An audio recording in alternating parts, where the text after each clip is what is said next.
We've always loved horror. It's just that horror, unfortunately, hasn't always loved us.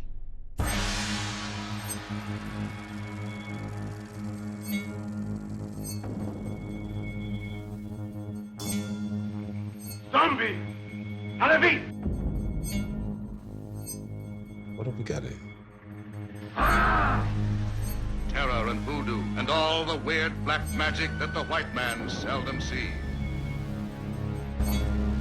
I'm getting out of here now! You can be the boss down there. I'm boss up here. Yes, that's history. The name is Blacula. Is there any more scary imagery than this? I want to hear you scream. It's cool to see yourself on the screen. There's something so powerful about scaring someone. Oh my goodness. Allow me at least to kiss. I've been waiting for you all.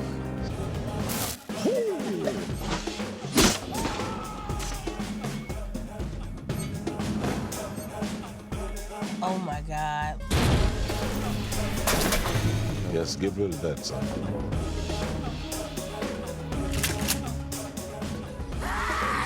Isn't it beautiful?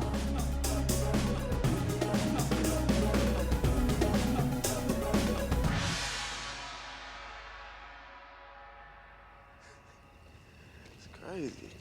They got me out here in this creepy, confusing ass suburb.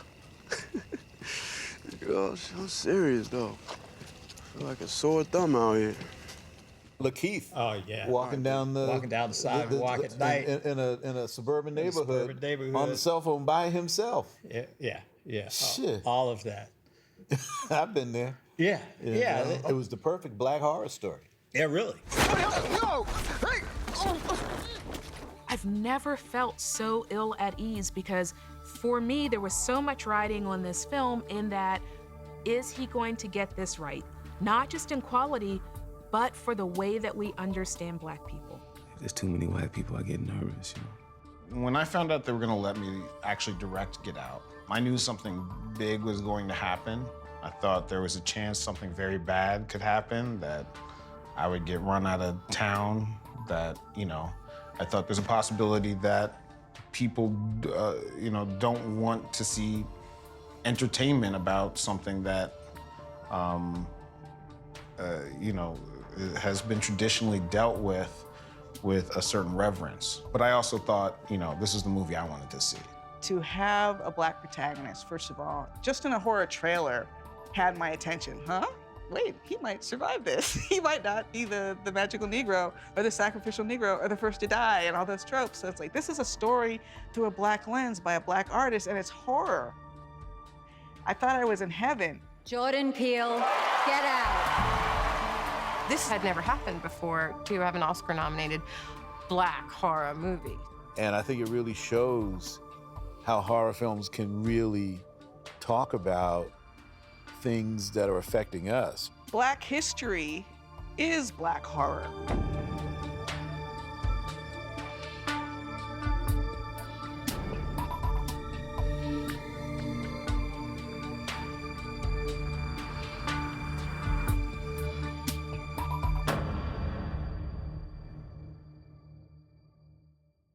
Before we think about horror as we know it today, we can go back to films that perhaps wouldn't be on our radar as horror. There's a character, Gus. Gus is a white actor in blackface who is depicted as being in pursuit of a young white girl. Gus is essentially lynched by the Klan. The Birth of a Nation was a horror film, especially if you were a Black person. Most people at that point were getting to know what African Americans were like through that film, because they lived in communities where they had no African Americans. This was the only source of information, and a lot of people got the wrong impression of who we are, certainly. It's one of the first films to be screened in the White House, in Woodrow Wilson's White House. Didn't help that Woodrow Wilson said that's exactly the way it is. Oh, you know, I mean, he put a stamp on it. You know, he was a contributor to the problem. With the endorsement of the president, it feels like policy. There were even advertisements and promotions that said this was essentially based on a true story, and it was as close to fact as one could get. The Ku Klux Klan is being heralded as the solution to the Black menace. This is a movie that really solidifies that there's this sort of odd Black lust on the part of Black men towards white women. You see it time and time again then throughout the horror genre, from King Kong to Candyman.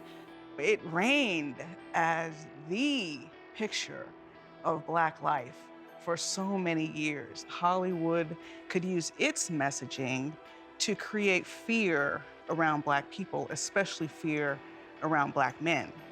It sets up Black life and culture as so deficient and so deviant. And I think we see that kind of history informing race relationships even today. Dr. Clayton. Filmmakers in this period really want Black actors to be what they think Blackness is.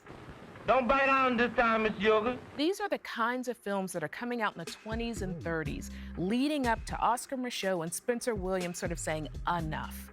Oscar Micheaux, who was one of the first African-American directors who would, like a lot of people doing today in the independent world, he would have his own film crew, he would gather his actors, he would write the scripts around the actors. What Oscar Micheaux's films do is say, don't engage in these behaviors, don't engage in these acts, which ultimately could sort of bring down the race or sully the reputation of the race. Oscar Micheaux's making arguments that we are equal and to be respected and to be valued as human beings.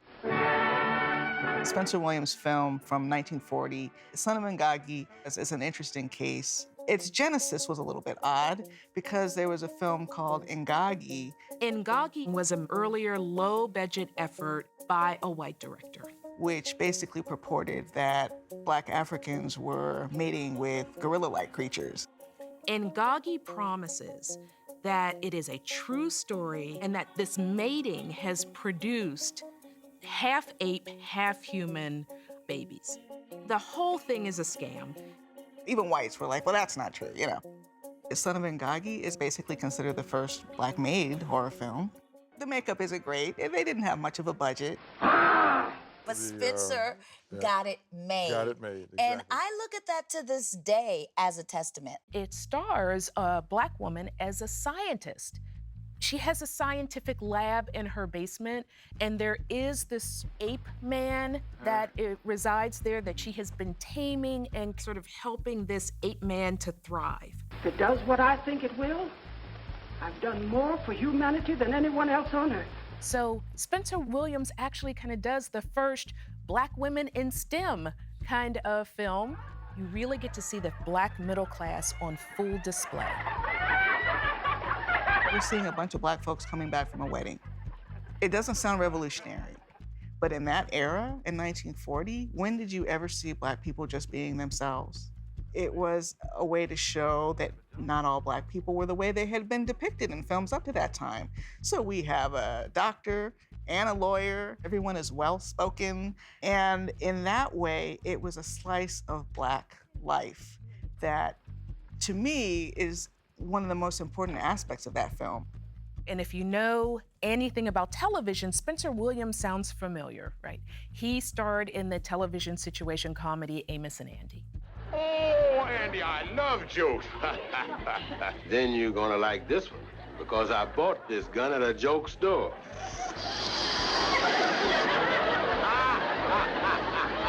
So what's sad about that is that people will always know Williams as from Amos and Andy. But what Spencer Williams contributes to the history of film is absolutely unmatched. He sets up what we really probably think of as modern Black cinema today. By this time, Hollywood realized that horror was big business, especially during the Great Depression. I think people were looking for that kind of escapism in films, and film going was like huge. That's when you get those Universal Studio classics, like Murders in the Rue Morgue, The Mummy, Dracula, Frankenstein, The Bride of Frankenstein. I love all of those films, but clearly in the 1930s, they weren't really big on racial representation. Back in the 30s and 40s, in those days, you know, there were only a few roles for Black people. It was like a quiet servant who was just basically furniture, tribesmen like in Africa, or voodoo priestesses, that sort of thing. It was like, yeah, there was like the comedic buffoon who was like scared of his own shadow. Mantan Molan, yes, was the last actor to play that kind of character, and that was inspired of the baby. And after that, as you say, they were ready to move on. We are moving into this period of kind of the scientific or atomic age. There's not a lot of room for servants. So in laboratories, there's really no place for Blacks in that space. In the 50s and 60s, no studio wanted to put a Black scientist in there. And that was a place where they felt Black people weren't allowed in. So saw like in Hidden Figures how hard it was for Black people to get into the space race and that sort of thing. So that's another reason I think that Black people pretty much disappeared during the whole, you know, the decade or two. In all of those classic alien movies, like The Day the Earth Stood Still and all that stuff, there are no Black people, but the other is this monster thing that I think is supposed to represent all people that are not white. The creature from the Black Lagoon looks so much like those advertisements from the 20s and the 30s and the 40s. The bulging lips looks just like those awful ads for nigger head shrimp. It's like, first we weren't in it, we were played by white people. Yeah. Then we were in it, but we looked like aliens. So here I am, this 10-year-old in a drive-in theater with my mom, but even then I knew that there was something that horror was saying to me about Blackness, about race. I knew that King Kong was a metaphor for Blackness. Even as a kid, there was something uncomfortable about it. Monsters and aliens are stand-ins for Black folks, but we're not actually present in the story. But then there's this moment. Night of the Living Dead. It's 1968, and that's important.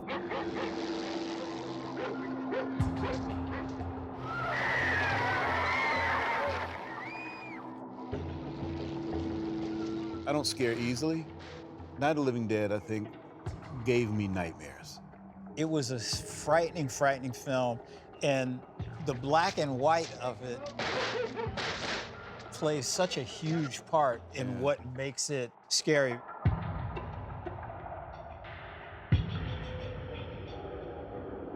All law enforcement agencies and the military have been organized to search out and destroy the marauding ghouls. There's a zombie apocalypse, and we have a small group of folks who all sort of converge on a cabin house to survive. It has a Black protagonist in Dwayne Jones. You can be the boss down there. I'm boss up here. He's in charge. If you stay up here, you take orders from me! You can never quite tell if the white woman who Dwayne Jones is essentially saving is more creeped out by the fact that there's zombies outside or the fact that there's a Black man in the house. I was probably way too young to see it, but I was absolutely fascinated by the fact that there was this beautiful, handsome Black man. That was the first time I probably saw somebody Black in a movie, and they weren't a criminal, and they weren't a gangster, and they were the hero. At that time, there was not a Black character who was really a man, who was, and you know, again, who took charge of his fate, who wasn't waiting for the white man to save him. Dwayne Jones's performance stood out for me. By that point, I knew I wanted to be an actor, and I said, okay, I was gonna be fearless. He's slapping white people upside the head. He's killing white zombie after white zombie after white zombie. This had to be horrifying to racists.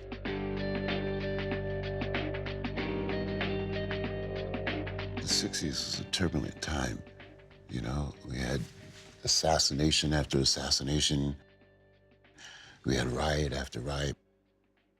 Civil rights movement and all those movements were combining together, and we were producing those men that were standing up and saying, not here, not again, not me. And at the same time, he comes out and he does his film, and that's the character, that's the man. That's the man I saw. Night of the Living Dead was so important because for the first time, we're not just the victims. We were the destroyers and the protectors for the people of the mountains, which was good for it. Years later, I got to know George Romero. I asked him, I said, why Dwayne? And he said the role wasn't even written, it wasn't written black. Dwayne just happened to be the best actor to show up on that day. This is like in the 60s when people being hosed, people in sit-ins and stuff like that. Jim Crow era. Exactly. Yeah. It just blew my mind that this was a black guy who was doing all this, taking charge. He was the hero, even though it didn't turn out for him in the end. All right, Vince, hit him in the head, right between the eyes. I can remember seeing this and not being able to move. Okay, he's dead. Let's go get him. That's another one for the fire. He's killed by the white mob, which had to look a lot like white mobs that were roaming throughout the South, menacing black folks and terrorizing black folks. You see lynchings, you think of Emmett Till, and it's just too much. And so you are left just sitting there going, my God, did this just happen?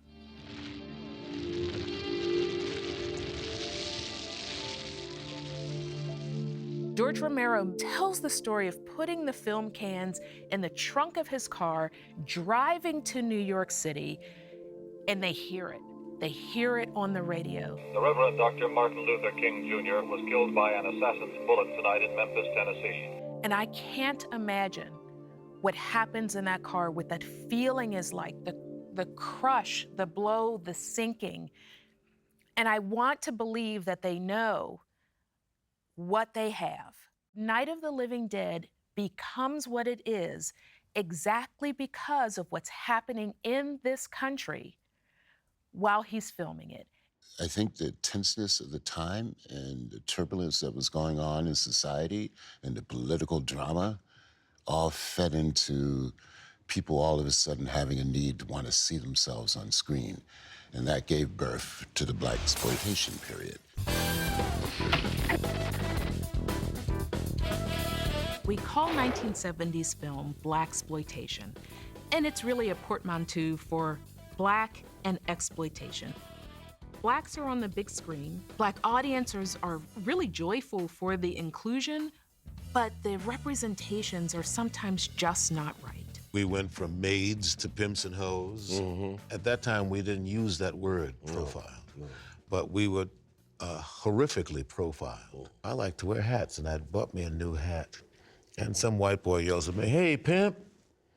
You know, and I think he's thinking that he's complimenting me.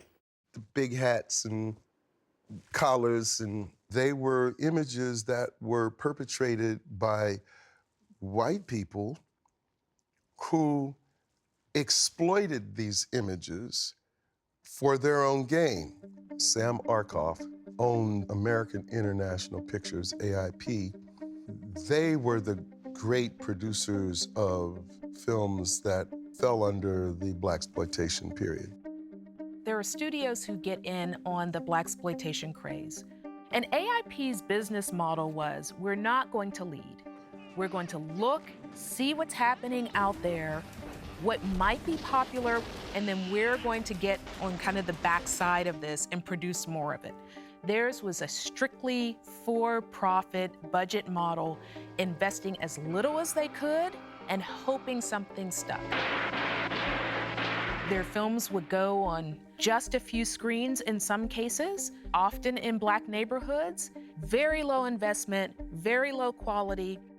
At the time, I wasn't astute enough to look at AIP's budget, but they weren't making any money at all. I mean, the rumor was that they were in deep water. And then Blacula brought in a lot of money for them. The name is Blacula! Starring William Marshall, a black actor, directed by William Crane, a black director. And so here's where you see how knowledgeable black directors and actors can have an extraordinary impact on a film. They wanted to do Count Brown's in Town. Brown's in Town. Yeah, really it was Brown's really in Town. yeah. So we decided we were going to do something else. And I wasn't the favorite person there for them No, of course because we had something else in mind. And the movie opens with him with his queen trying to argue with Count Dracula to end the transatlantic slave trade. To totally cease the slave trade? When is the last time black audiences had seen themselves expressed visually in the 1700s as erudite and intelligent and holding court and trying to discuss world affairs? Slavery has merit, I believe. Merit? You find merit in barbarity? But it was a big deal. It was a big deal. I just remember running home from school, everybody said, a black Dracula. Vampires? I think they're possibly the most fascinating of all. That's all I remember. What? A black Dracula? And it gave you a sense of something that I can't even explain. I wanted to be an actor. Something opened up. I think that affected me in a way that probably I don't even understand. I was still in high school, and I had dreams of being the first black Dracula. When William Marshall came out with it, I was like, who could be mad about that? It wasn't just because I love William Marshall. When I was a kid, the vampires and the Draculas that had been going on were these really soft, metrosexual white guys who didn't really have an energy to them for me. And then Blacula. Okay, so he's this yummy, yummy, chocolate, dark, sexy man. And so it was this really confusing thing as a child because I'm like, oh my God, I'm scared, but I'm excited. But I'm scared, but I'm interested. I think I want to kiss him. And I had really experienced that with a villain before. So I would say Blacula scared the fuck out of me. I was proud that a black man was kicking some butt. People. Keep kicking butt, yeah? Hi, what do you have? Make it a Bloody Mary. He was having a Bloody Mary. I found a lot of tangible resistance and maybe even tangible resentment. Racism? Yeah, well, for racism, I mean, nobody. Because I'm sure your crew was predominantly white. Oh, everybody was white. All right. Right now, I can't remember anyone else black that was on that set. There was something of a resentment on the part of many producers who didn't want our voices to ring resonantly about and create a new kind of genre. Remember the nightclub scene? And the 150 actors in that club scene. Right. And so there was a mix of white and black. And it was beautiful. It really worked. And once the music was supposed to start, kids were supposed to be dancing, and to watch the AD, the assistant director, he had the black couples and he had white couples. So he didn't mix it up? No, he didn't. He didn't. I mean, he didn't have gloves to throw down, but I said, hold it, we're not gonna do this. This is what you're gonna do. You're gonna mix these people up. And it went all the way up to Sam Arkoff. He got some resistance, but his pushback helped even the higher-ups doing this film understand that he was making something really meaty and meaningful. It makes the film so memorable and impactful even to this day. We were sitting in this wonderful old police station, and I saw this long range of about at least 20 yards. And then I asked them for a high-speed camera, which would be slow-motion camera. Right, okay. They didn't want to do it. I wasn't going to get it. This went on for at least a week. And so I was waiting for this camera to show up. It never did show up. On the morning that we got ready to do that, this extra van pulls up. And they gave it to you? And these guys come out with this high-speed, slow-motion camera. Okay. They decide to give it to you. I bet they did after they start seeing those dailies, right? People are still talking about that shot.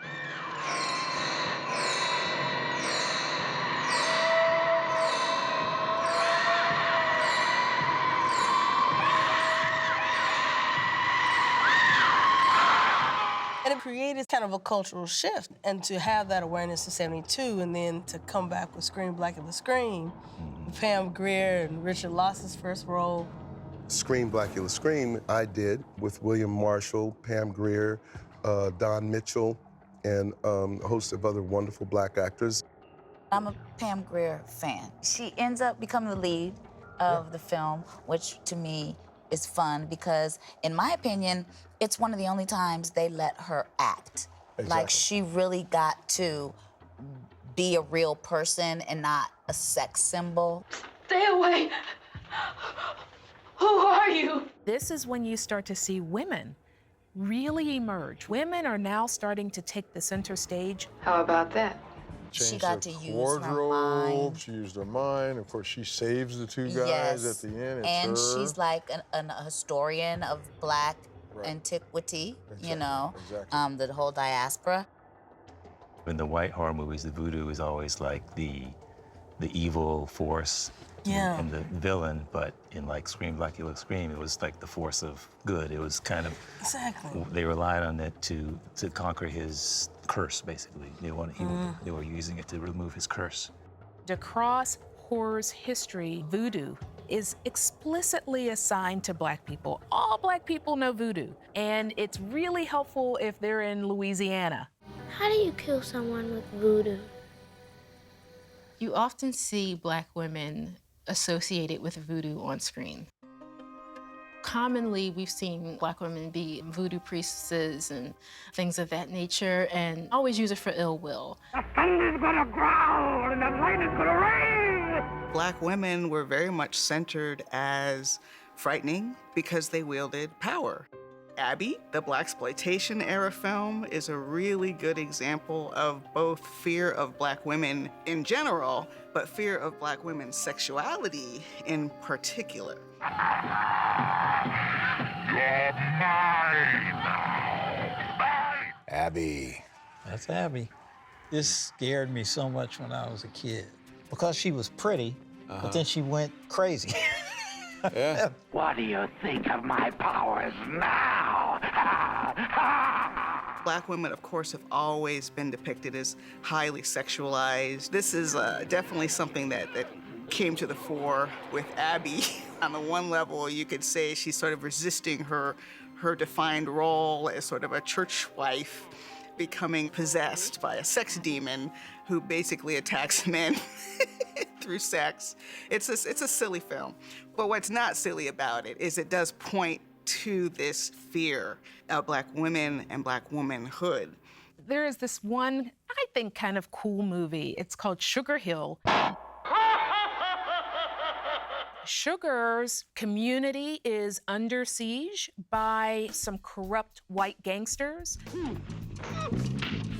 She conjured this voodoo god to get revenge on these gangsters who killed her boyfriend. I want the power to destroy my enemies. It was one of the early films where a Black woman was the lead. Remember me? She made her own determinations, was not suppressed by men and the system. She was smart, powerful, she was sexy, she was intelligent, and she was willful. Show us what a big man you are. This is a narrative that isn't entirely unproblematic. It does resurrect these early notions of Black men lusting for white women. And so for female audiences to watch these movies on the big screen certainly came with a bit of conflict. So the blaxploitation era probably gets mixed marks in terms of, overall how Black life was being portrayed. But you can see in even just these horror films that there's an effort to do more. One movie from the 70s that gets lumped in with blaxploitation is Ganja and Hess. It's really cool, and it's from a Black director, Bill Gunn is his name.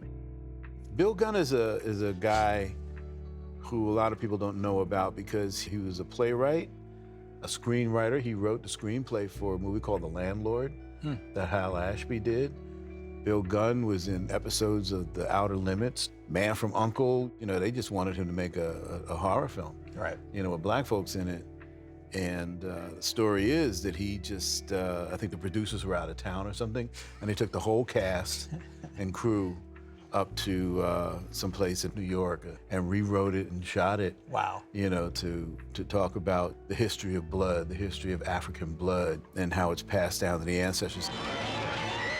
This is a film about a very erudite scholar who struggles with addiction. So he's using blood as an addiction metaphor, which is something that spoke to this director, and in his mind, I'm sure spoke to his community. He was recently turned into a vampire, and he falls in love with this woman, and he kind of has to decide whether to turn her and that sort of thing. And it's very slow and meditative. Throughout the movie, Hess, no matter how wealthy he is, no matter how educated, is still very fearful of the police. There's no possible way for you to know this, but I'm the only colored on the block. You see, and if another black man washes ashore around here, you can believe the authorities will drag me out for questioning. The police still remain a threat to even this very wealthy, well-educated black man. It got like a standing ovation at the Cannes Film Festival. It played at Cannes and got a lot of awards there. When it got to America, not so much. Hollywood hates this movie because it doesn't look anything like the blaxploitation films of this period. Frankly, it's a little too smart. It's a little too stylistic. The characters are really a bit too developed and realized. They wanted something cruder. They recut it. Because I remember for years, you know, I used to go to some video stores and it was recut as a movie called Blood Couple. For the longest time, it was sort of in this netherworld where the true version of the film was at the Museum of Modern Art in New York. It was a film that I heard about for years before I was finally able to see it. Mm-hmm. Actually, Bill Gunn, when I was at Howard, came. He didn't come with a print of the film. He just came and talked about it? Yeah, because the only print was available, the only print in existence was at the Museum of Modern Art. He was an interesting cat. And Ganja and Hess was his chance to elevate a vampire story into something more meaningful. Ganja and Hess is like this beautiful artistic film, but it wasn't the only film during that time that was making these broad stroke statements about what was going on in society. There's a lot of blaxploitation horror films that kind of deal with kind of involuntary experimentation, and it doesn't feel like a coincidence. The Tuskegee experiment was this medical experiment that spanned a 40-year time. There were these tests done on Southern men in the South. Some had syphilis, some didn't, but they all thought they were being treated for what was called bad blood. They were promised free health care, free meals, free burial, but they weren't even treated. They were pretty much being tested to see the effects of syphilis over a lifetime. Some of those men lost their lives without knowing what they were fully consenting to, and there was this big investigation, and it came to a halt in the early to mid-1970s. You want to use me for some type of human guinea pig, is that it? Dr. Black and Mr. Hyde, Blackenstein, those are films that were lackluster in quality and maybe even story, but they are centered around the medical experimentation on black males. So you couldn't help but notice those two things coming together and kind of converging. This could be a good chance to try out that serum. No, you can't try that serum on a human. That's not right. Since blacks were brought here during slavery, we were treated as lab rats and for various different medical purposes, and it treated us as inhuman as we were seen. And so you see a lot of that even today with movies like Get Out. Why us? Huh? White black people.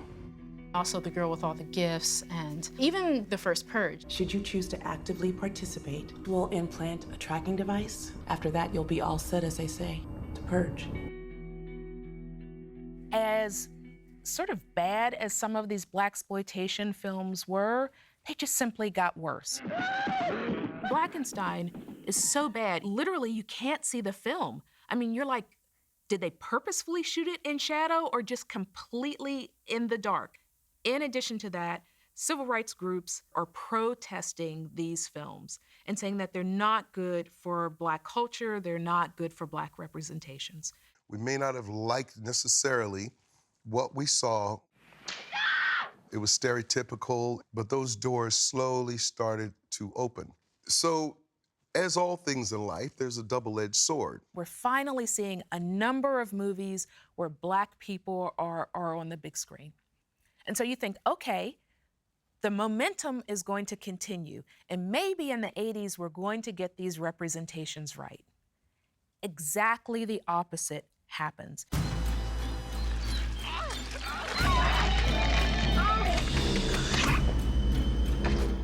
I always knew that if there was somebody Black in the horror film, they would be the first to die. I remember when the first thing I did was, when I got the script, was count the number of pages before I died. If we're not dead in the first 15 minutes, we're certainly dead by the last 30 minutes. It's like the red shirt phenomenon in Star Trek. You know you can't kill Spock, you can't kill McCoy, you can't kill Captain Kirk or Uhura. So this poor crew member with the red shirt is the one who's going to die. And I think that's very much where Blacks were kind of stuck in horror for a while. It became such a joke about First to Die that there were these sort of tongue-in-cheek references to it. Snag one. Snag one? Yeah, snag one and put him in the bucket. I seen this movie. The Black dude dies first. You snag it. So let's talk about Black people always die first in horror movies. It's not entirely true. Well, in Alien, Yaphet is actually the last male to die. That's true, he is. Yeah. You know? Yeah, he makes it a ways. Sometimes they do die first, but I want to kind of dispel a little bit of that myth. It often happens. But then at the same time, it can't always happen because Black people play a particular role in horror films. For example, if you have a really horrible, big, kind of badass monster, how do you evidence that that creature is as bad as it can get? You need a Black guy. I'm Sergeant Buford Brownlee, but my teammates call me Bubba. If the monster beats that guy, then that monster must be a true badass. You believe any of this voodoo bullshit, Blair? Well, you know, my very first movie was The Thing. Yes. I lived to the very end. Yes. I survived. Yes. In my next movie, I did die, but not till the end. Their roles are tokens, and so they show up as sidekicks, incidental characters. Which would be fine, except that often they don't exist for any other reason in the movie. They don't have wants, needs of their own. Their only concern is the welfare of the white protagonists, and that's where it becomes problematic. I looked at it as I was the chosen Black person. I know, for that's the film. right. I didn't look at it in a negative way. I was the chosen. I didn't look at it a negative way either because I was getting a check. Absolutely. So, And everybody who said anything about it, I'm in Friday 13th, you're not. So I didn't look at it like that. But it was really a good thing to be Black and in any film in the 80s, not much less a horror movie, but any film. It was like, hey, we're in this movie. We're dying first. Or we're sacrificing ourselves.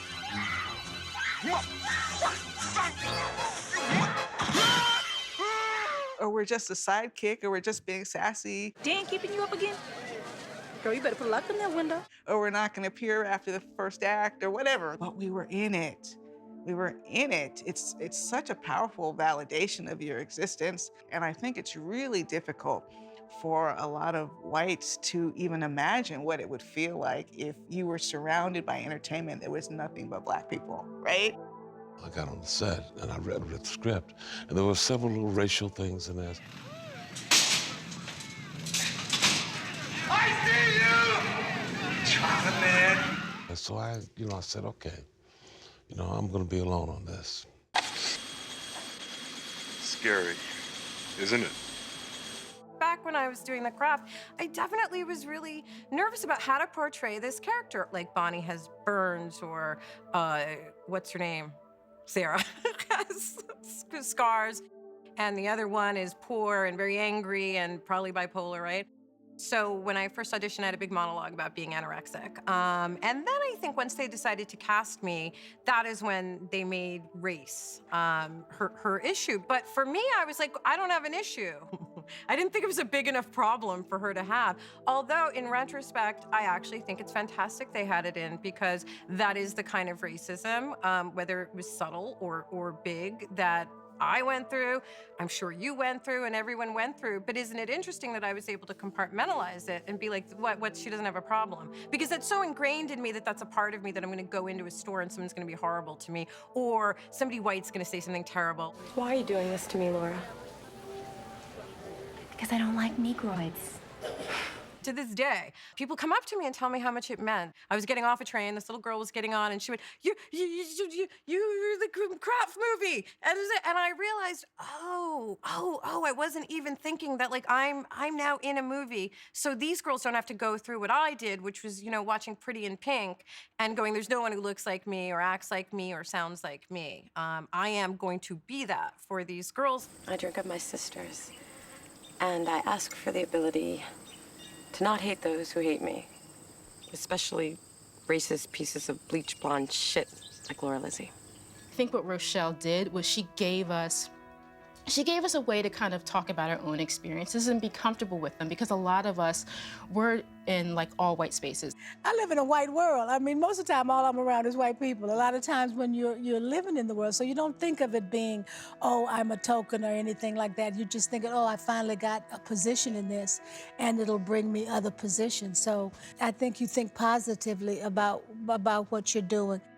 It didn't really matter to me because we were working. I was so happy that I had a check. But on the set, it was absolute. I was the only black there. I think minorities all over the world felt that Kincaid was their hero. Let's go kick the motherfucker's ass all over Dreamland. Every script that I read, and the leading man, that was my part. That's the part I should have played, but I understood where it was. It was no resentment. It was like, in due time. Perhaps the quintessential, although it pains me to say, token character is Scatman Crothers in The Shining. No problem, Mr. Owen. I was just getting to the ice cream. It pains me to say it because he's a terrific performer. The character played by Scatman Crothers, who's a psychic in the book, survives. But in the film, to set up danger for the important characters, meaning the child and the wife, Scatman Crothers got an axe in his chest the minute the brother walked through the door.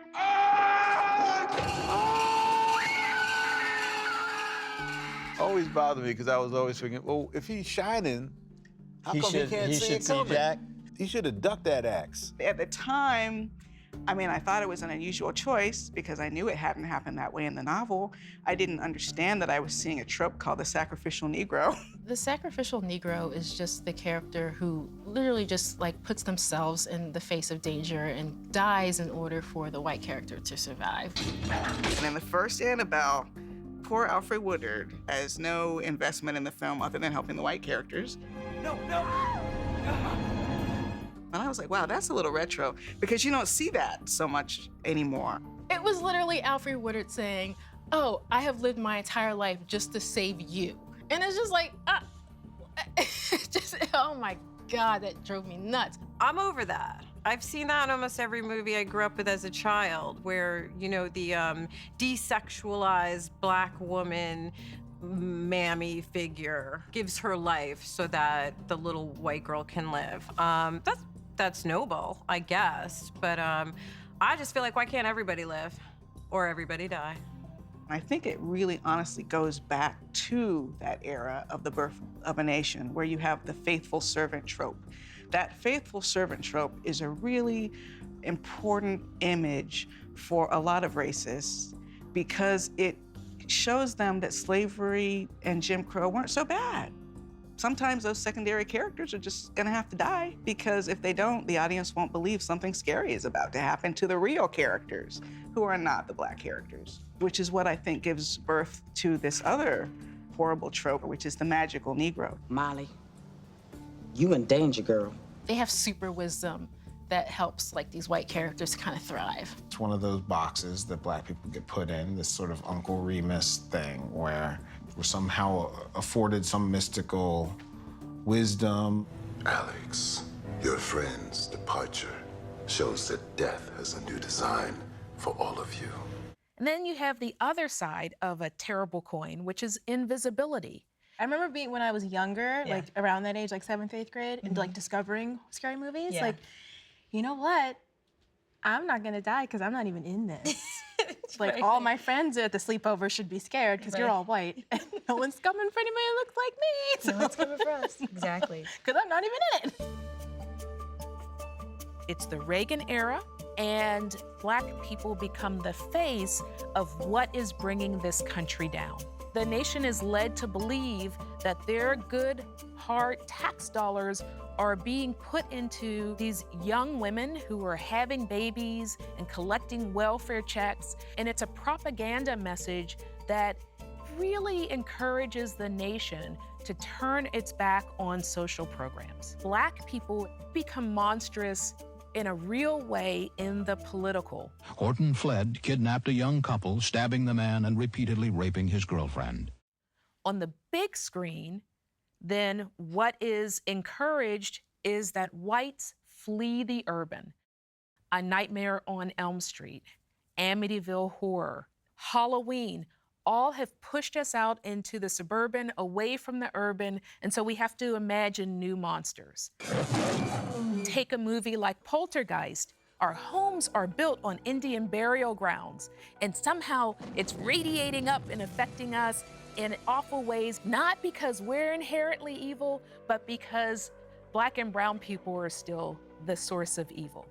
One horror film with a lot of Black faces in it that stands out from the 1980s is The Serpent and the Rainbow, directed by Wes Craven.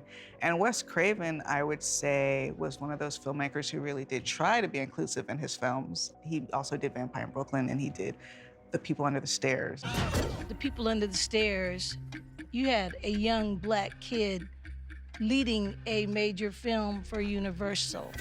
It was ahead of its time. I remember seeing it on the VHS and being like, this movie has a Black child actor as the lead? What's going on here? I don't want to kill you, but I will because I don't like you much anyway. One of the things that movie really captures is, Black fear of white spaces, this thing we're talking about. And this particular white space, this is stereotypical, but this idea of sadomasochism and leather, psychosexual shit, this torturing stuff. I mean, this all seems very white, There's no community here. All I see are a couple of... Busted your ass, bitch. Yeah. What are you gonna do? Shoot us all? They had Roach in there, in the walls, as a victim. And that, I think, was the most powerful and terrifying part about that movie.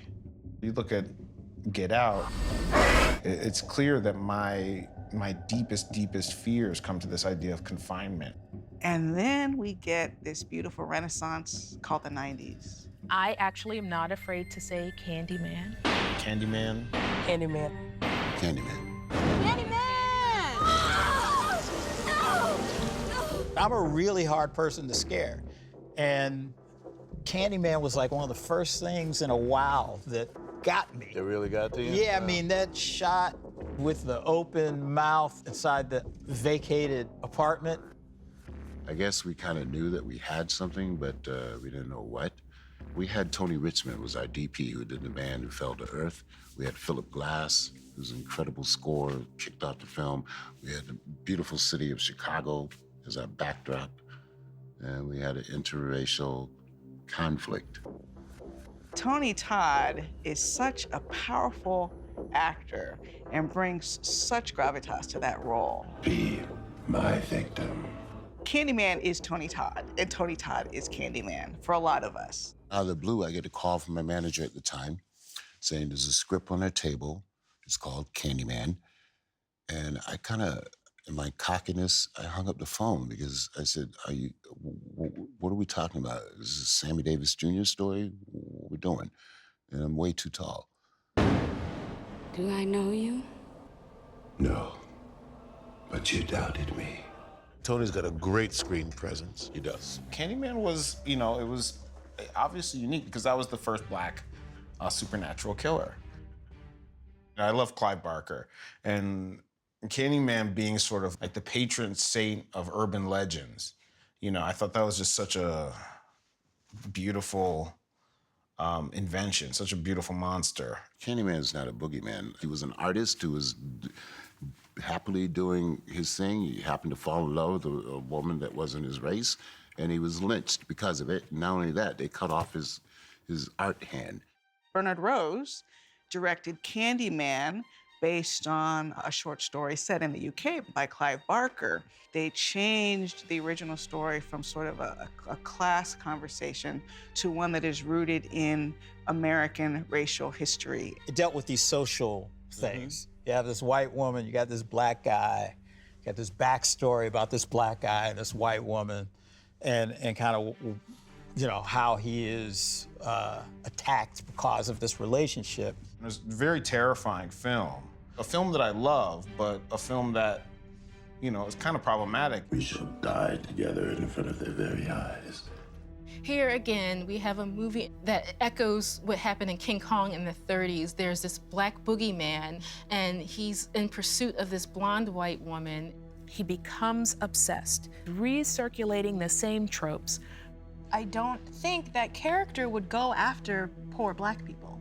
Right. This is where you can tell that Candyman came from the mind of a white person. He chooses to haunt, to disrupt the lives of blacks in Chicago in the Cabrini Green projects, when really right across the tracks are essentially the representatives, the folks who would have been responsible, their ancestors, for his lynching. He is the personification of racism in the United States, like what it looks like and what it can conjure, like all that negative energy. Like, what does it look like and what does it do? Keep away from me!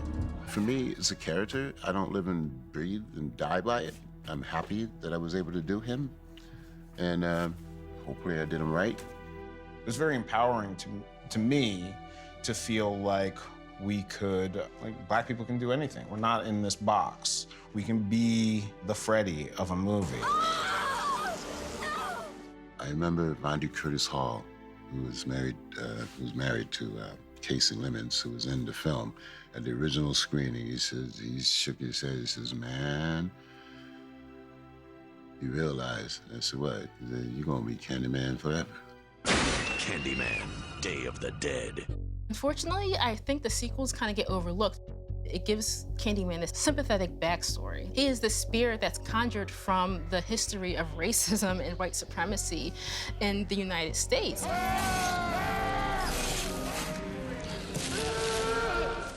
I feel like the sequel helps you understand the original a little bit better, maybe.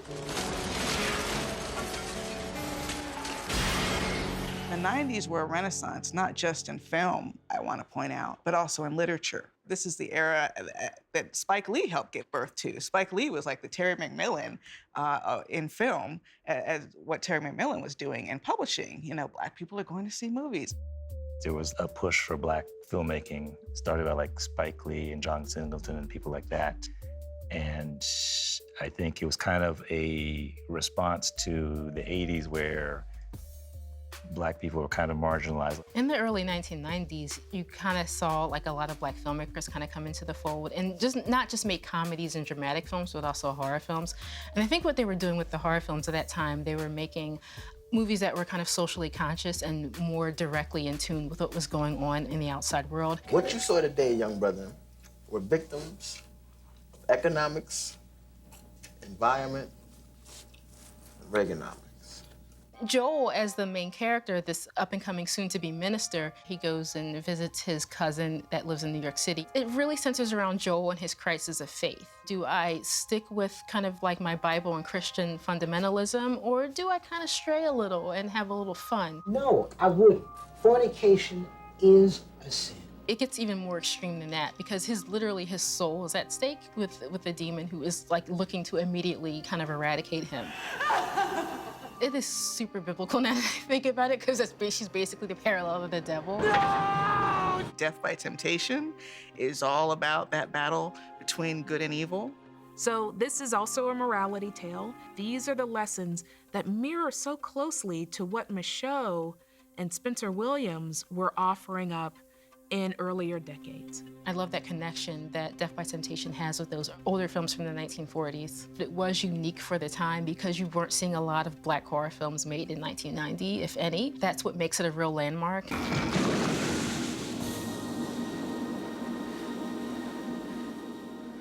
I feel like Tales from the Hood did more to kind of cement Black horror for the 90s. Welcome to hell! Tales from the Hood was groundbreaking. Oh, the shit. Tales from the Hood is this anthology horror film. There's 4 short stories with 1 wraparound story. My dad used to drag me to march after march. If it had black, colored, or Negro in the title, he was a member. So when I, started to look at horror as something to do myself, I'm like, well, I gotta have something in there that we gotta mix it up, not just have horror for horror's sake. It deals with spousal abuse and child abuse in the home. It deals with gang violence. It deals with racist politicians. Can't we all just get along? It deals with police brutality. So all of these things kind of intertwine and create this kind of supernatural tale about revenge and retribution. It deals with a lot of different things. The anthology format is actually really good in terms of you can address a lot of different issues with short stories. You have a racist politician. An original American. Isn't it about time? That's great. I'd even vote for me. Is it really that far-fetched that someone would have that as a campaign slogan today? I always tell my kids, I'm like, people in grave, the dead people and the spirits are not gonna mess with you. It's living It's people. living people that you is got to worry about. Yeah, that's who you got to worry about.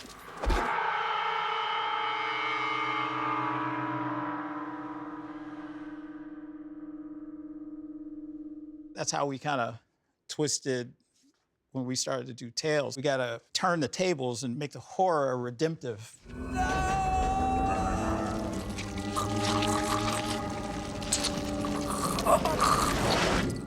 This movie is kind of like helping us see justice happening where we're not seeing it happen outside of a movie screen or a movie theater. There's cops being acquitted and there's LA riots, and it just seems like things are so hopeless, but then you can kind of like exercise retribution in a horror film for, for justice, for racial justice, and I think that's super dope.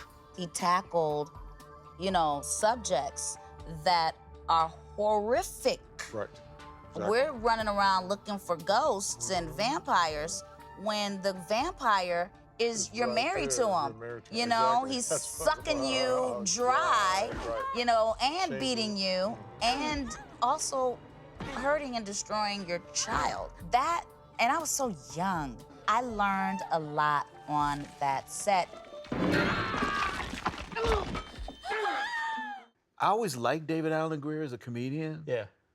But realizing what he could do as an actor. Yeah. That really, and then I found out that he was Shakespearean trained. Yeah, I used to do stand-up, so I kind of knew David from the comedic thing, but I also knew that he had this Shakespearean background. And when I was thinking of who to play that part, I purposefully wanted someone that everyone looked at as a nice guy. There was an interesting thing that happened when we screened that episode. I'm gonna teach you and that boy some respect. When David Allen Greer was first hitting Paula, these kids were laughing. Wow. And you know what happens, particularly I think as a Black teenager, as someone that goes through the world and you're always on the lookout for how something is gonna mess with you. You're not trying to show your vulnerability. Right. And the easiest way to do that is to laugh at something and laugh at something. As the beating went on, it got quieter and quieter and quieter until it felt like they were about to cry. When I rewatched this film, it really stands head and shoulders above a lot of Black horror up to that point, because in those 4 segments, what Rusty Cundiff is doing is using that metaphor to tell stories that were about real life problems facing the Black communities. kind of became more kind of a genre classic or something that, you know, the Black community kind of like talked about and kind of was kind of a word of mouth thing. But maybe it is because of Get Out that it got this kind of resurgence and then got a sequel. This shit ain't over yet, bitch. Tales from the Hood 2, you know, Darren and I have been trying to get this thing made for forever. I think it's gonna be quite amazing. We're back to telling stories that hopefully deal with some issues that people have. This one, I think, there's some stuff that's a little headier. It's a different kind of tale story. Touches people in a different way, though it is scary.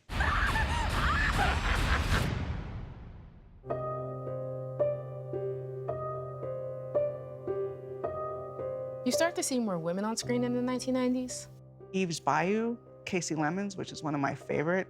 Some people don't consider it horror, but I do because it's just, really, it's one of those great interchanges of human horror and hints of the supernatural.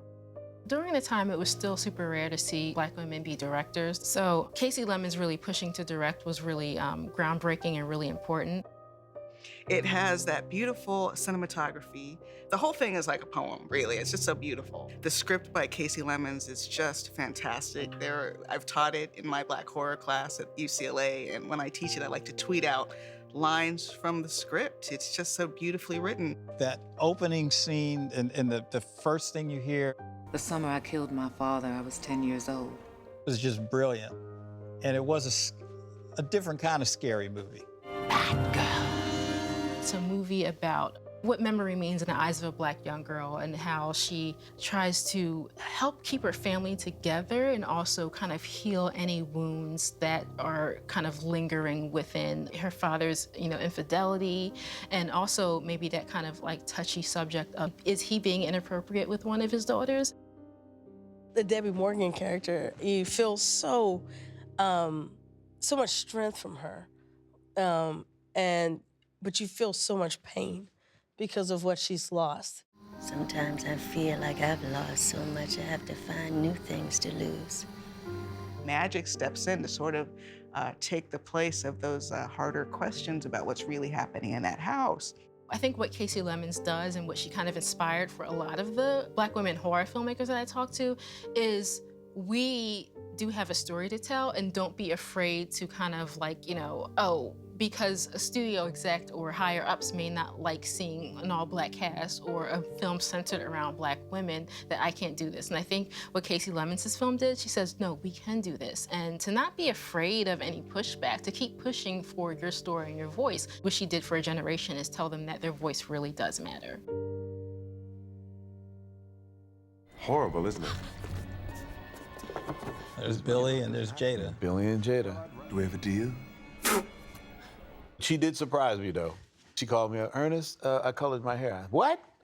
I hope it doesn't mess you up too much. I made it kind of like platinum. I said, oh, Jada. In 1995, something really groundbreaking happens because we kind of see this like first like contemporary Black final girl, and it's Jada Pinkett. The final girl is this term coined by Carol Clover. She wrote this book called Men, Women, and Chainsaws, Gender in the Modern Horror Film. And a final girl is basically the last girl standing. And the common theme was that they were all white. I know that the producers wanted another actress, a white actress, for that role. But I had just seen Jada in Menace to Society. Yeah. And I just said, oh, she's my Geraldine. So I had to campaign hard to get her in there. I said, you know, it's the perfect setup because everybody's gonna think, she's gonna die. You know, Right. She dead already, Right, you know, we know that. And she winds up being the sister that winds up saving the world. That was just like, oh crap. You wouldn't have seen that in the 80s. Fearless women on screen have been on the rise ever since. Kira in The Invitation, Aaliyah and Queen of the Damned, Sunny and Anua and The Girl with All the Gifts. They're Black women and they're survivors. Seeing Sanaa Lathan side by side with the Predator and just killing aliens was just like, wait a minute. So her and this Predator are gonna start like, that was so cool because I think she was like the last person alive, and like he made her kind of a tribeswoman. Like she was a part of their crew now. Right around the turn of the 21st century, hip-hop inspired horror films that started to come out. And it's just add Z. So wolves with a Z, vamps with a Z, bloods versus wolves. So there's just Z's exploding all over the place, but the Z's are there to indicate that it's kind of a hip-hop kind of thing. You have rappers just showing up in horror movies. LL Cool J is in Halloween H2O. Hey. What's going on, baby? I don't know. You had Anaconda, you know, Ice Cube. Will Smith and Jazzy Jeff, and it's a send-up to the film Nightmare on Elm Street. The Ghetto Boys, who are from Houston, who have really significant horror themes. It's kind of a natural pairing. They're fans, they're rapping about it, and eventually they end up on set. One highlight from the early 2000s was Bones, which was this kind of blaxploitation throwback. It comments on what drugs did to the Black community specifically. We had Snoop Dogg as this title character. He was involved in gambling and stuff like that, but he somebody who always tried to give back to his community. But for me, one of the most interesting things about doing Bones was the love story. But just the idea, you know, of reviving a love that had been lost. And it's one of the things that the studio really kind of downplayed. Really? Yeah, when they, I think they wanted kind of like a cheap horror film, you know, and I think we gave it more than they anticipated. But I gotta tell you this, you haven't lived until you've seen Snoop blush. Snoop, first day Snoop had to kiss Pam Grier. For real? And he kissed her and they were into it, they were into it. I said, cut. And Snoop just, I said, you blushing, man? He said, hey, man, I grew up dreaming about this woman and I get to kiss her? Yeah, that's a good day. But then things started to change. More Black characters are starting to be centralized, or even if they were secondary characters, they were much more prominent, more seen not just as window dressing, but very integral to the story. Attack the Block. I love this film, man. This was the kind of movie I would have loved to have seen as a kid. Man, as you mentioned, I'm gonna make sure I show it to my kids. But also growing up in a housing project and seeing a film that says, yeah, we can be heroes too. It's a story about working class youth in London, and literally there's an alien invasion that comes crashing down on their neighborhood. Moses, played by John Boyega, basically saves his neighborhood. Every time I see this movie, at the end, it gives me chills. Moses is in the cop car with his friend Pest, and all he hears outside is his name being chanted over again, Moses, Moses. His friend looks at him, he's like, hey, that's for you. That's for you, man. This is why John Boyega is in Star Wars, right? That's why he's this big star, because he looks up and he has this smile on his face, this innocent, pure, childlike smile. He gets to feel like he matters in his neighborhood. A lot of young Black kids don't feel like they matter. I think that's really the core of this film. He gets to be the hero. I think something really important happens in the 2000s when you have these more self-reflexive horror films that are looking back and saying, that was the stereotype, or that was the cliche, or that's the trope we are always relying on. So in exposing those kinds of well-worn, kind of well-trodden knowns about horror, horror also had to catch up and mature if it was going to continue to thrive. It's all over. It's not over. It's just not yours anymore. Now, you got to see this film, The Girl with All the Gifts. I'm going to watch this because you recommend it. Really well-done British horror film with this young Black girl as the main character. It's after a disease has hit humanity where it's turned everybody into like these feral animals.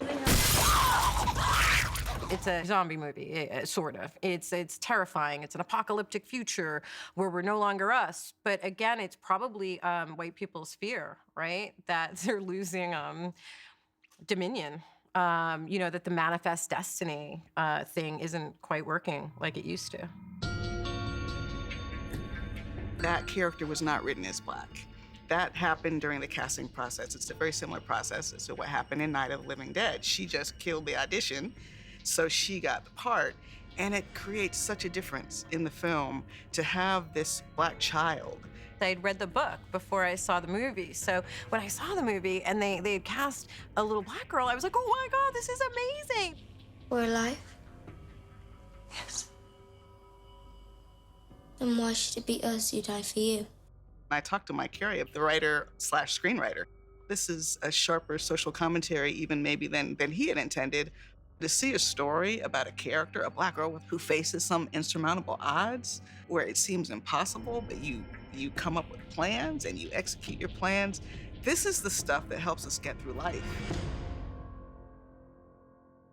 That's the kind of opportunity that I would have killed for in the 90s, reading script after script after script and wanting to read for the lead girl, but going, oh no, okay, I'm the friend, so I'm gonna say, are you okay?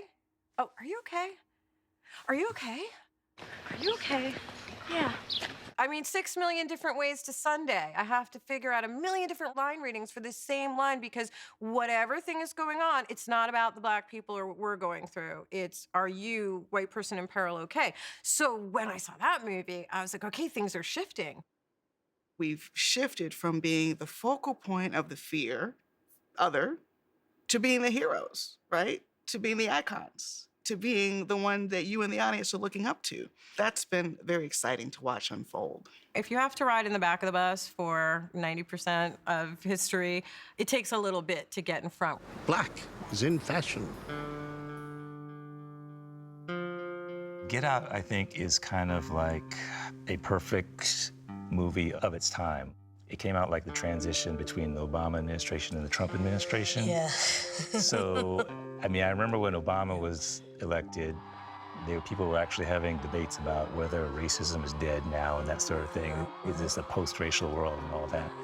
As Trump's campaign came along, I think the public came to be aware, like, oh, racism still does exist. A horrific scene in Charlottesville, Virginia. The hate boiling over, white supremacists and countered protesters fighting with fists and clubs. Confederate flags on full display. I think there's blame on both sides, and I have no doubt about it.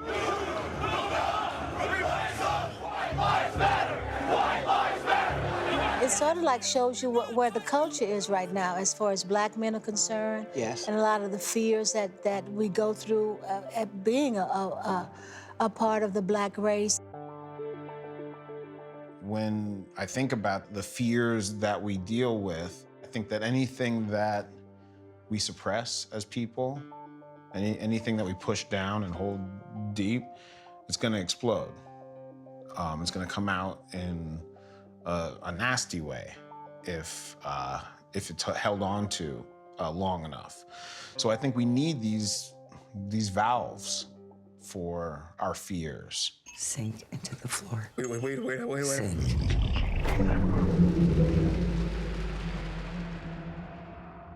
Floored me right to the, I've had no idea what to expect. It's something that we as a people always talk about. Exactly. Like it's like he told our secret that we do have a fear that these people are trying to steal our souls. It's an auction. Mm-hmm. It's an auction block. Mm-hmm. It's just disguised in a different way. What the maid, to me, represented in Get Out is just what maids has been doing through history. They've been trying to tell you. Oh, no. No. No. No. They've been sitting at the table with the white people and saying, look, they ain't gonna do this. Get the hell out of here. I think one of my favorite parts is when the girl is smiling and crying at the same time. My favorite part when he was beating their ass. I was like, oh, you didn't get that he was like picking cotton out of the chair? Or you didn't get, like, he killed him with a buck? Did you not know black men were called bucks during slavery? I felt like I want to make the movie that's answering every disappointed black person that goes to a theater and watches, you know, a white protagonist make dumb decisions. No, don't do that. And that sense of marginalization. That sense of, oh, can we just, if there was a brother in here, that would never happen. That would never happen. If there was a sister, would never let this, she would be out of the house. Spoiler alert, but there's no good white people in this movie. That white savior trope always pops up. There's always one good white person. Saw this as obviously this opportunity to use that to my favor.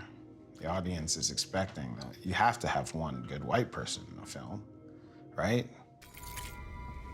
You know I can't give you the keys, right, babe? I couldn't believe what I was watching.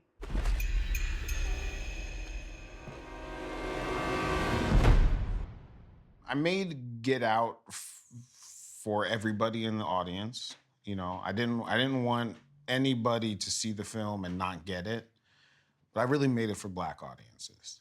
That meaning, if black audience didn't get it and didn't like it, that's a fail. You know. Not surprisingly, but kind of surprisingly, the white guy next to me and all the audience members who were white were cheering for Chris. That empathy that we have so often had to extend to characters who didn't look like us, white audience members were extending their empathy to him. The ending of Get Out was very inspired by Night of the Living Dead, although I didn't necessarily know it when it happened. You know, it's common knowledge that my intention was to have Chris go to jail and that the cops would come out and take him away. Get up here!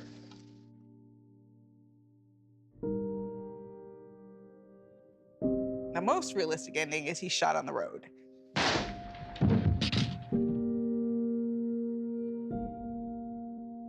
No one wants to watch that. That's headlines, that's hashtags. Prison would have been a little bit more of a mercy, but even so, I've seen enough black men in Prison Orange. I could go my whole life without seeing another film or television program about black men in prison. By the time I showed the film to an audience, the culture had sort of changed, okay? So Black Lives Matter had become a presence, and there was now attention to racial violence in a way that there hadn't been when I first wrote it. The lights of the car said it was the cops coming, and it was a whole nother rash of fear. It was almost like the Klan is coming, because it was like, oh my God, if it's the cops, he doesn't have a chance. Black people also were expressing this like, yo, we need a hero. We need a release, we need a cheer. So I listened to that. To have Rod show up and save him, that lets you know that there will be no Chris being speared by meat hooks, being burned on a pyre. There will be no lynching today. That's the power of Get Out. The fact that this movie had never been made, and I don't mean Get Out itself, the fact that there's, you know, a small handful of films led by black people, to me was the horror itself. It's no mistake that the Sunken Place feels and looks like a darkened theater, right? We're allowed to buy a ticket and yell at the screen, but we're never going to get that representation. What's going on, man? I can't see myself. I'm afraid that's one of the misfortunes of the cursed. This really ain't hip. I mean, a man has got to see his face. Probably of any line in that film, that line reverberates. A man has got to be able to see himself is really a prophetic line, because it represents Black people and Black people's history and legacy and journey and the ability to see yourself today. It's finally dawning on the powers that be that horror is a valid genre, right? It's not just some little odd thing over there that low budget people make and make a little money on and we make fun of. Because of Get Out, I think black is the new green. I think any little remaining shades of, if it's black, do you think it'll work? If it's a black cast, you think it'll work? If it's a black director, you think it'll work? All those little bitty remaining barriers have been completely removed. There's some people right now, and I know this to be a fact, that are changing some of their white scripts to make them black now. There's less and less of this, oh, well, Black people don't like, watch, or make horror films. I think that's a conversation that's becoming obsolete. A part of the work that I do that I love doing is I get to talk to these new and up-and-coming filmmakers who are making these really fun and funny, but also scary and introspective films. Just so many up-and-coming talent out there that's pretty exciting, and it gives me hope for the future that we're... And we'll help each other and change the game. We just need to all get in the door. There's so many stories and so many genres that we belong to. I've just had so many people say, I got a horror film, I got a horror film, I got a horror film. And this is way before Get Out. And now maybe they'll get a chance to actually get that out to the public. These are stories by Black creators for Black viewers. If whites want to enjoy it, fine, but it's not about them, right? It's about us. I think the entire film industry are ready for us to open up the doors. Just seeing Black heroes and leads on screen, the next generation won't think, oh, that's weird. They'll think, oh, that's perfectly normal to have the Black lead, the Black person save the day. If we can use what we've experienced, we can tell stories that people have never seen before. So that's what I'm excited to see coming. There's a draw and a connection there in the minority experience for these horror films. The industry realized, oh yeah, white people will see movies about non-white people. They will. They'll see. You just have to make them.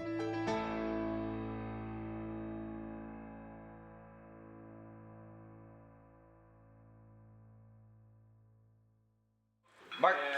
Thank you. Are we rolling? How did somebody tell us we were rolling? No one said anything. We're just sitting there talking. I didn't know we were rolling. No one said action. That always got me. I'm like, I don't know about the fashion of the time, but I'm like, there are all these murders going around with people with bites in their neck, and no one's suspecting the guy with the cape. Nobody. They did the mash. They did the monster mash. Horror? Horror? It's like rhymes with Torah, right? Horror? Torah? I cannot horror. I love talking horror. Shit. I love talking horror. They played the monster mash. Town. Return of the Living Dead was one of my favorite films. I didn't know anything. And the entire film, I was supposed to be walking around with a naked girl. Right. So if you watch it, go back to the movie, because when the scenes were on her, most people are looking at her. But next time, when you watch it, look at me, and I'm gonna be like this. Every scene, I was like that. For any of you filmmakers, if you want to include a couple of old timers, hey, my number still works. Okay? Our numbers still work. You know what I mean? Are we finished? Because I want to watch this whole movie.